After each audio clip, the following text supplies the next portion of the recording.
When struggling waitress Sage encounters a homeless man and 3 hungry boys on a street corner, she shares her last meal.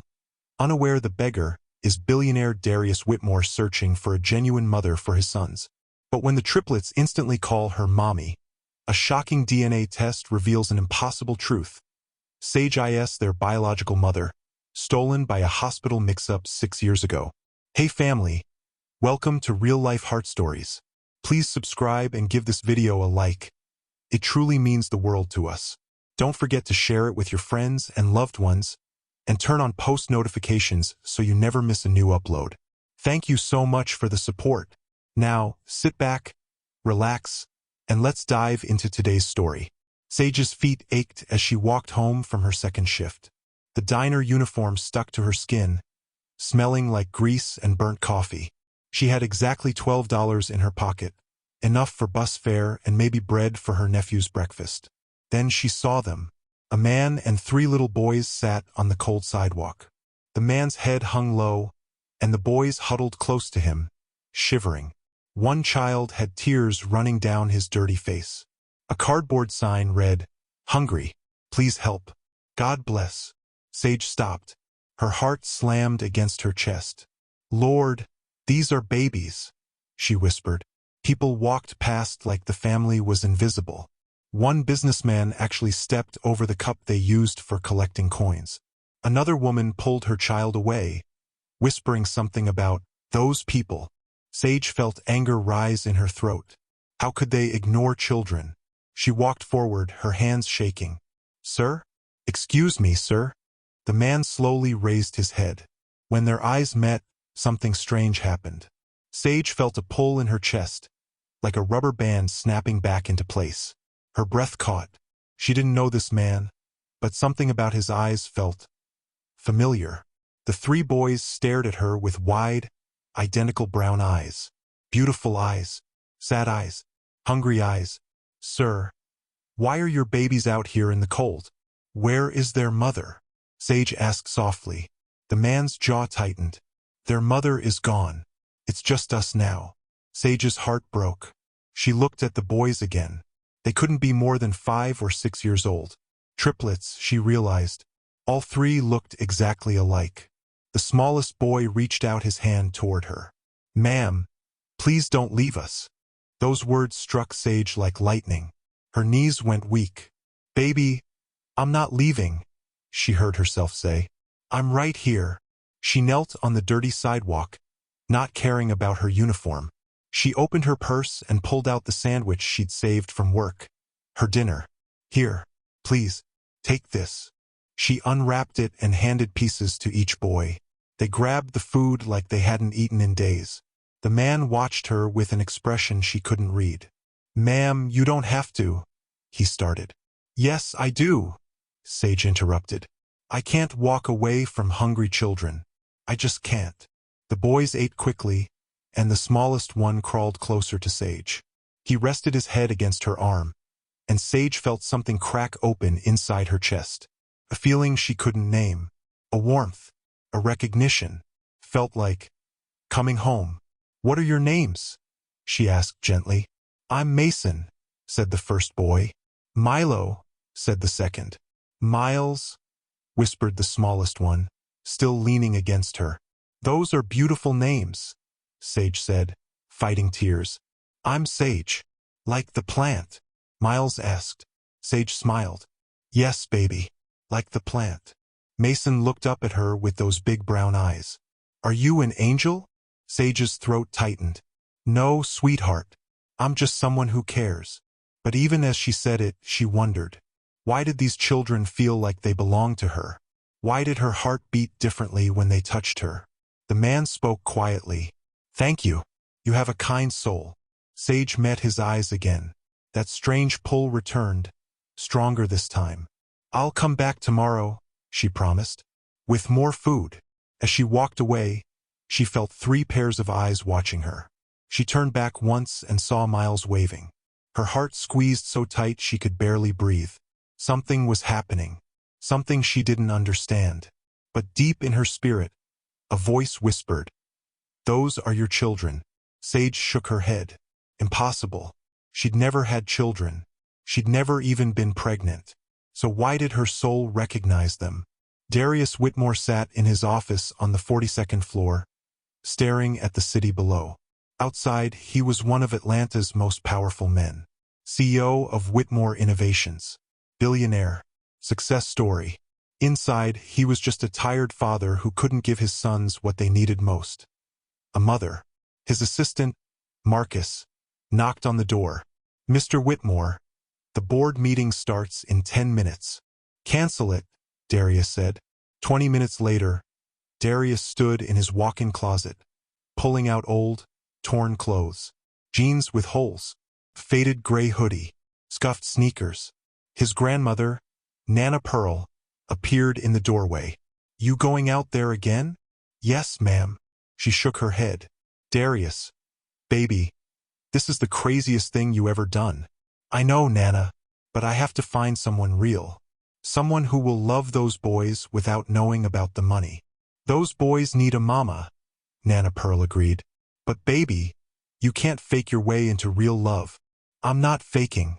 I'm just removing the distraction." Downstairs, 3 small voices shouted, "Daddy, Daddy, where you going?" Darius turned to see his sons running toward him. Mason, Milo, and Miles, his whole world compressed into 3 little bodies. "I have to go out for a while, boys." Miles's lip trembled. "You looking for her, Daddy?" Darius froze. "Looking for who?" "Our mommy," all 3 said together. Darius's chest tightened. How did they always know? "We need her, Daddy," Mason whispered. "We tired of being the only kids without a mama." Darius knelt and pulled them into a hug. His throat burned with emotion.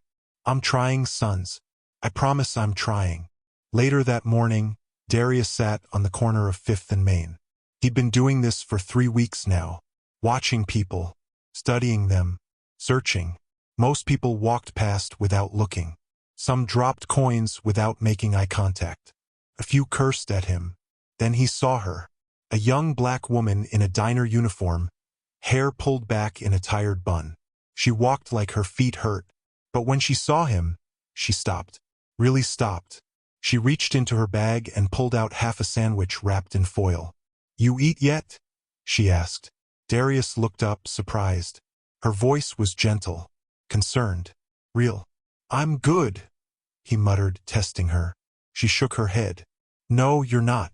You look hungry." She pressed the sandwich into his hand. "Take it, please." Darius stared at the food. It was still warm. She hadn't given him leftovers. She'd given him half of her own meal. Thank you," he managed. She smiled, a tired, beautiful smile. "I see you here most mornings. I don't have much, but I can share breakfast." Then she did something that shocked him. She touched his shoulder. A brief, gentle pat, like he was human, like he mattered. "God bless you," she said softly. Then she walked toward the bus stop. Darius watched her until she disappeared. His heart beat strangely in his chest. Warm, alive, hopeful. That evening, he returned to his mansion. The moment he walked through the door, 3 little bodies crashed into him. "Daddy, you're back. Did you find her?" Mason looked up with serious eyes. "The lady who's supposed to be our mommy. Did you find her today?"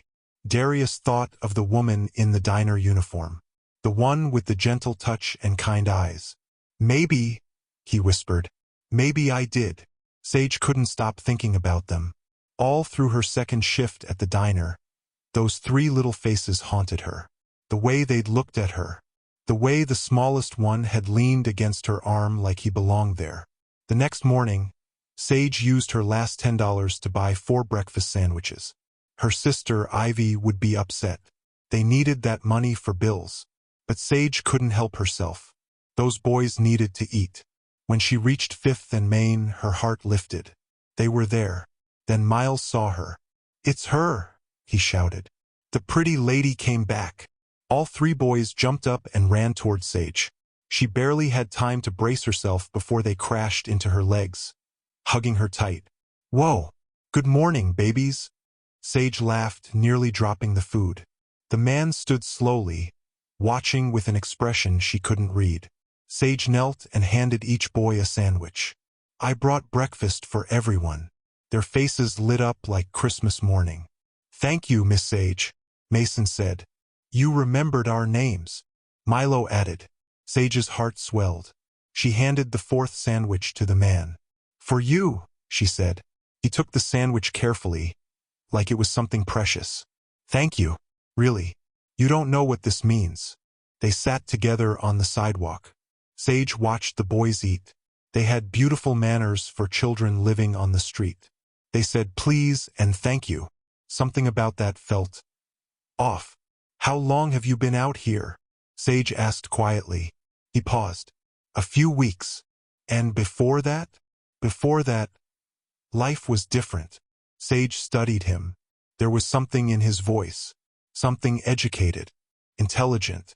Miles climbed into Sage's lap, startling her. He rested his head against her chest, and Sage's arms automatically wrapped around him. Felt so natural, so right. "You're warm," Miles murmured. Sage's eyes filled with tears. "So are you, baby." Mason leaned against her shoulder.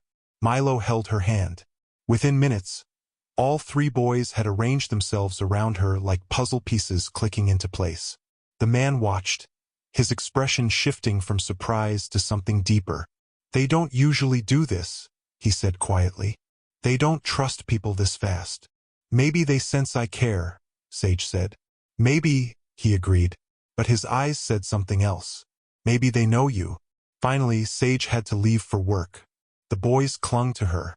"Don't go," Miles cried. "I have to, baby, but I'll come back tomorrow. I promise." "You promise? Mason asked. Sage crossed her heart. "Promise, promise." That evening, Darius returned home and found Nana Pearl waiting. "You saw her again," Nana Pearl said. It wasn't a question. "Yes. And she's perfect, Nana. She's kind. She's genuine. She loves the boys already." Nana Pearl studied him. "And you? How you feel about her?" Darius hesitated. "I feel like I've been waiting for her." Nana Pearl nodded slowly. "Then you better tell her the truth soon, before this lie gets too big." "I will. I just need to be sure." But deep down, Darius already knew. Sage was the one. He just didn't know yet how deeply God was working. How the woman his sons loved was connected to them in ways none of them could imagine. 3 days passed, and Sage came back every morning. Each time, the boys ran to her with bigger smiles. On the 4th day, something changed. Sage arrived with food as usual. But this time, there was a woman standing near the family. Tall, glamorous, wearing expensive heels and a fur coat. The boys weren't smiling. They were pressed against their father, looking scared. "No," Milo whispered. "Go away." The woman laughed, cold and sharp. "Oh, please. I'm your mother. You have to want me." Sage stopped walking. "Mother?" The man, Darius, she'd learned his name, stood up, placing himself between the woman and the boys. "Vivian, leave. Now." "I don't think so." The woman spotted Sage. "Who's this?" "Another one of your street charity cases." Sage felt the insult like a slap, but she walked forward anyway. "I'm a friend," Sage said firmly. "A friend." Vivian laughed. "Honey, look at you. You're a mess. Do you really think you belong here?" "Vivian, stop," Darius warned. "The boys are scared of you," Sage said quietly. "That makes it my business." Vivian's smile disappeared. "Excuse me? You heard me. They're children and they're frightened. What kind of mother scares her own children?" For a moment, Vivian looked genuinely shocked. Then her face twisted with rage. "You have no idea what you're talking about." "Then explain it," Sage challenged. Darius stepped between them. "Sage, it's okay. Let me handle this." But Mason ran to Sage, wrapping his arms around her waist. "Don't let her take us, Miss Sage. Please." Sage's heart shattered. She knelt and held him tight. "Baby, what's happening?" "She's mean," Miles whispered, joining the hug. "She left us when we were babies. She don't love us." Vivian rolled her eyes. "Oh, stop being dramatic. They're 6 years old." Sage said, her voice shaking with anger. They're not being dramatic. They're being honest. Darius looked at Sage with something like gratitude in his eyes. Then he turned to Vivian. You need to leave, he said firmly. You walked out of our lives. You don't get to walk back in when it's convenient. We'll see what the courts say about that, Vivian snapped. She pointed at Sage. And you, stay away from my family. They're not your family, Sage found herself saying. Family doesn't abandon each other. Vivian's face went red. Leave, now, before I call the police. Vivian glared at all of them, then spun on her expensive heels and stormed off. The moment she was gone, the boys burst into tears. Sage gathered all three into her arms, rocking them gently. Sure, it's okay. She's gone. You're safe. Darius watched her comfort his sons, and something broke open in his chest. This woman, this beautiful, kind, broke woman, was protecting his children like they were her own. After the boys calmed down, Darius sat beside Sage on the curb. I'm sorry you had to see that, he said quietly. Don't apologize. I'm glad I was here. Sage looked at him. Darius, what's really going on? Who are you? He sighed. This was it. The moment of truth. Can I tell you something? Somewhere private. Sage hesitated, then nodded. Okay. They walked to a small park nearby, the boys holding both their hands. When they sat on a bench, Darius began. My name is Darius Whitmore. Sage frowned. That name sounds familiar. It should. I own Whitmore Innovations. Sage's eyes widened. The tech company? The one worth billions? Yes. She stared at him. But you're homeless? No, I'm not. Darius pulled back his hood, revealing his face fully for the first time. I've been pretending. Sage stood up, anger flashing. Pretending? You've been lying to me? Wait, please. Let me explain. Explain what? That you've been playing dress up while I gave you my last dollars? While I worried about you and these boys? I know how it looks.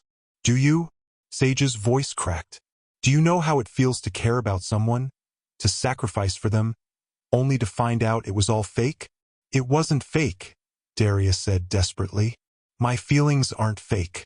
The boys' feelings aren't fake. We needed to find someone real, Sage. Someone who would love us without knowing about the money. So you tested me? Tears filled her eyes. Like I'm some kind of experiment? No. Sage, please. But she was already walking away. The boys ran after her. Miss Sage, don't leave. She stopped, turning back. The sight of their tears broke her. Babies, I'm not mad at you, she said gently. But I need some time to think. Please don't go forever, Miles sobbed. Sage knelt and kissed each of their foreheads. I won't. Promise. I need time. She walked away, her heart breaking with every step. Darius watched her go, his sons crying in his arms. I messed up, he whispered. I messed up bad. But what Darius didn't know, what none of them knew yet, was that Sage couldn't stay away even if she wanted to, because something deeper than love was pulling her back. Something called destiny. Sage didn't sleep that night. She lay in her tiny apartment, staring at the ceiling, replaying everything. Darius was rich, billionaire rich, and he'd lied. But had he really? Yes, he'd hidden his wealth. But everything else, his love for those boys, his kindness, his gentleness, that was real. She'd felt it. And the boys. Oh God, the boys. Her chest ached just thinking about them. About Mason's serious eyes. Milo's shy smile. Miles's warm hugs. The way they'd clung to her like she was oxygen. Why do they feel like mine?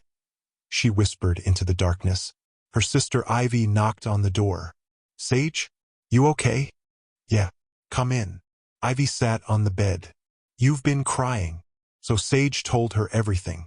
About Darius's disguise. About Vivian's return. About the boys who felt like they belonged to her. Ivy listened quietly, then said, Sage, this is crazy, but I've never seen you like this before. Alive. When you talk about those boys, you light up. Like you found something you didn't know you'd lost. Sage's breath caught. That's exactly how it feels. Then go back. Talk to him. Figure this out. But he lied. And you'd have done the same thing if you had kids and needed to protect them, Ivy said gently. Sage, that man wasn't testing you to be cruel. He was testing you because he's been hurt before. Just like you have. Sage closed her eyes. Ivy was right. The next morning, Sage went to 5th and Main. But they weren't there. Her heart sank. Had they given up on her? Then a black SUV pulled up. The window rolled down and Darius looked out. Can we talk? He asked quietly. Please. Sage hesitated, then nodded. He drove them to a beautiful park overlooking the city. The boys stayed in the car with his grandmother, Nana Pearl. I'm sorry, Darius said as they walked. I should have told you the truth sooner. Yes, you should have. I was scared. Every woman I've met since Vivian left has only wanted my money. They smiled at my bank account and ignored my sons. I needed to know you were different. And am I? Sage asked. You're more than different, Sage. You're everything. Her heart stuttered. Darius. No, let me finish.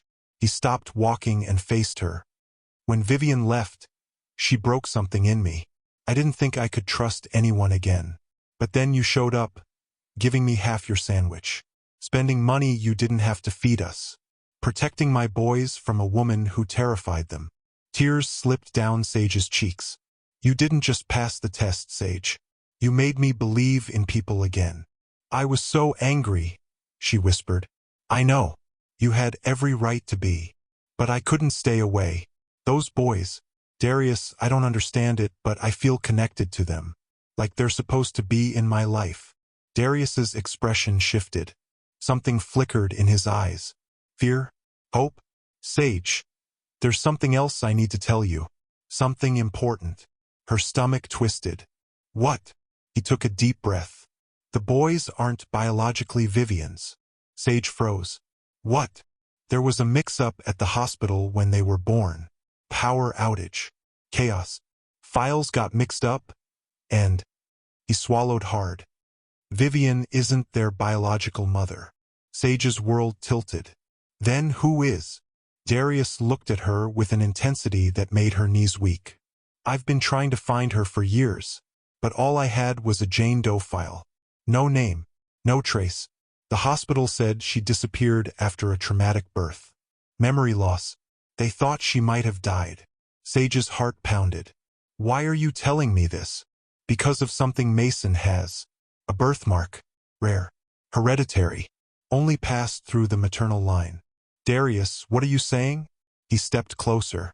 Last week you were helping Miles with his shirt. I saw your ribs. You have the same birthmark. The world stopped spinning. Sage couldn't breathe. No, she whispered. That's impossible. Is it? Darius pulled out his phone and showed her a medical file. The Jane Doe was admitted the same night Vivian gave birth. Same age range. Same physical description.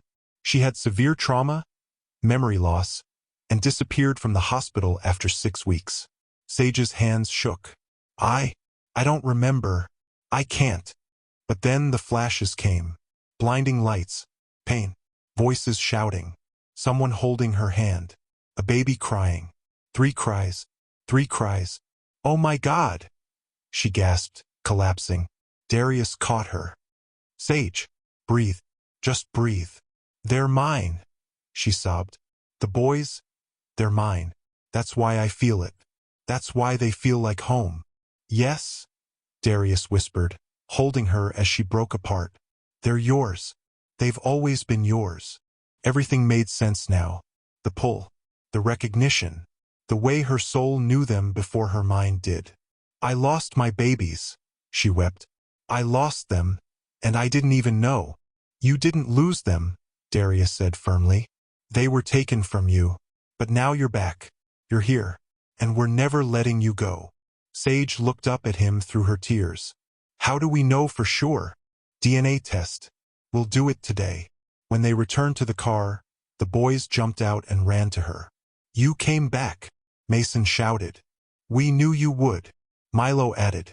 Miles hugged her legs. You always come back. Sage knelt and pulled all three into her arms, crying and laughing at the same time. "My babies," she whispered. "My beautiful babies." And somehow the boys understood. They held her tighter, like they'd been waiting their whole lives for her to say those words. Because they had been. The DNA testing center was cold and clinical. Sage sat in the waiting room, her hands shaking. Darius gently took the clipboard from her and filled out the forms himself. The boys sat between them, unusually quiet. "Daddy," Mason whispered. "Why are we here?" Darius knelt before his sons. "We're here to answer a very important question. Whether Miss Sage is your biological mother." Miles's eyes went wide. "You mean she's our real mommy?" "We're going to find out for sure," Darius said gently. All three boys turned to Sage with expressions so hopeful it broke her heart. "Miss Sage," Mason said quietly, "are you our mommy?" Sage's voice shook. "I don't know yet, baby, but we're going to find out." "I hope you are," Milo said. "Me too," Miles added. "Me three," Mason finished. Sage pulled them close, tears streaming down her face. "No matter what the test says, I love you three. Do you understand? I love you so much." "We love you too," they said together. The cheek swabs were quick. "Results will be ready in 72 hours, the nurse said. 3 days. Sage had to wait 3 days to know if the boys who'd captured her heart were actually her sons. That evening, Darius insisted she stay at the mansion. Nana Pearl welcomed her with open arms. "Baby girl, you come right in. This is your home now." The boys gave her a tour. When they reached their bedroom, Miles pulled her inside. "This is where we sleep," he said. "All three of us together." Sage sat on one of the beds, and the boys immediately climbed around her. "Tell us a story," Mason requested. "A happy one," Milo said. "Where the mommy doesn't leave." Sage's heart clenched. She made up a story about a princess who got lost but found her way back to her 3 princes. By the end, all 3 boys were asleep against her. The 3 days passed in a blur. Sage stayed at the mansion, spending every moment with the boys. On the 3rd day, the call came. Darius answered his phone. His eyes filled with tears. "Thank you," he said quietly and hung up. Sage couldn't breathe. "What did they say?" Darius crossed the room and took her hands. "Sage Brooks, you are the biological mother of Mason, Milo, and Miles. 99.99% match." The world exploded. Sage's knees gave out. Darius caught her, lowering her gently to the couch. She sobbed so hard no sound came out. "My babies," she finally gasped. "They're my babies. They're really mine." "They've always been yours," Darius whispered. The boys came running. "Why is mommy crying?" Miles asked. Sage looked up, and this time, when she heard that word, everything inside her settled into place. "Come here," she said, opening her arms. All 3 climbed onto her lap. "I'm crying because I'm happy," she told them. So happy." "Why?" Mason asked. Sage looked at Darius, who nodded encouragingly. "Because I just found out something wonderful," she said.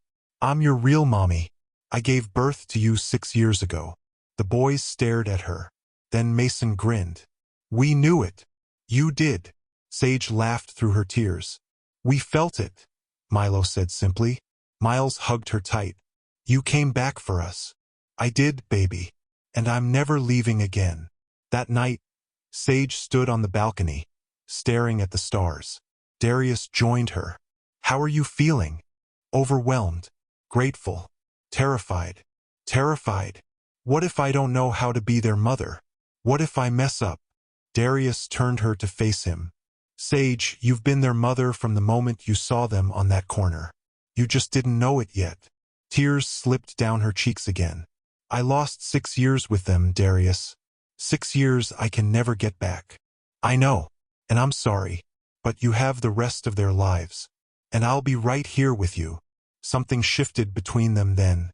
Something deeper than friendship or co-parenting. "Darius," Sage whispered, "thank you for keeping them safe. For loving them when I couldn't." "You would have done the same," he said softly. They stood close, the night air warm around them. Darius lifted his hand and gently brushed a tear from her cheek. Sage, A crash came from inside. They ran back to find Vivian standing in the living room, holding legal papers. Surprise, she said with a cruel smile. I'm suing for custody. Sage felt her blood turn to ice. You can't do that. Oh, but I can, Vivian said, waving the papers. Except you didn't give birth to them, Darius said coldly. The DNA test proves it. Sage is their biological mother. You never were. Vivian's face twisted with rage. I don't care what some test says. I raised them for the first 2 months. You complained for 2 months, Darius corrected. Then you abandoned them. Judges love redemption stories, Vivian shot back. You're ready for child support payments, Sage said quietly. Vivian had no answer. I'm calling our attorney, Darius said. Call whoever you want, Vivian said. I'll see you in court. She stormed out. The next morning, they met with Attorney Reeves, a sharp woman who'd built her career destroying fraudulent custody claims. Vivian has no biological claim, no custodial history beyond 2 months, and a clear pattern of abandonment, Reeves said. But Sage, we need to prepare you. Vivian's attorney will attack your character. They'll bring up your memory loss, your financial struggles, your lack of parental history. The weeks leading to court were the hardest of Sage's life. She spent every moment with the boys, terrified of losing them again. Miles had nightmares. What if the judge makes us go with her? That won't happen, Sage promised. Sage pulled all 3 close. Then Daddy and I will fight until you come home. We will never stop fighting for you. The night before court, Sage couldn't sleep. She sat in the boys' room watching them breathe. Darius found her there. You should rest. I'm so scared, Darius. He sat beside her. So am I. But we're not alone. We have truth on our side. He took her hand, and they sat together in the darkness, keeping watch over their children. The courtroom was packed. Sage wore a simple dress, her hair pulled back neatly. She looked nervous but determined. The boys sat with Nana Pearl in the gallery, coloring quietly. The judge entered, a black woman in her 60s with a no-nonsense expression. Let's begin, she said. Vivian's lawyer painted a picture of a young mother who'd made mistakes but wanted to make amends. Attorney Reeves stood. Objection, Your Honor. They are not her children. The judge raised an eyebrow. Explain. Reeves presented the DNA evidence. Miss Sage Brooks is the biological mother. Ms. Laurent has no genetic connection to these boys. Gasps filled the courtroom. Because of a hospital error, Reeves said calmly. Miss Brooks suffered traumatic memory loss and was separated from her newborns. She's the victim here, not Ms. Laurent. The judge studied the documents carefully. Miss Brooks, please stand. Sage stood on shaking legs. You didn't know these boys existed until recently? The judge asked. No, Your Honor. I lost my memory. I didn't know I'd given birth until a few weeks ago. And now that you know? Sage's voice broke. They're everything to me, Your Honor. I would do anything for them. The judge turned to Vivian. Ms. Laurent, you left these children at 2 months old? Vivian stammered. I had postpartum depression. Did you seek treatment? No. Did you contact Mr. Whitmore in 6 years to check on the children? I was getting my life together. That's a no. The judge's voice was firm. Ms. Laurent, you abandoned 3 infants. You have no biological claim. And you only returned when you learned of Mr. Whitmore's wealth. Your petition is denied. Full custody is awarded to Mr. Darius Whitmore and Miss Sage Brooks, jointly. Sage collapsed into her chair, sobbing. Darius pulled her into his arms. The boys ran from the gallery. Mommy! Daddy! The judge smiled. Bailiff, let them through. The boys crashed into their parents, and the 4 of them held each other, crying and laughing. Outside the courthouse, sunshine broke through the clouds. Sage held her sons, and felt whole for the first time in her life. Darius stood beside her, and when their eyes met, something unspoken passed between them. Sage, he said softly. Yeah, I love you. I think I've loved you since the moment you gave me that sandwich. Tears spilled down her cheeks. I love you too. He cupped her face gently. Can I kiss you? Please. Their lips met, soft and sure. The boys cheered around them. When they pulled apart, Darius whispered, Welcome home, Sage. She looked at her children, at the man she loved, at the family she'd found again. I'm home, she whispered back. Finally, I'm home. And for the first time in 6 years, Sage's heart was complete. We've come to the end of the story. I hope you enjoyed it. Leave a like and subscribe to my YouTube channel for more interesting stories.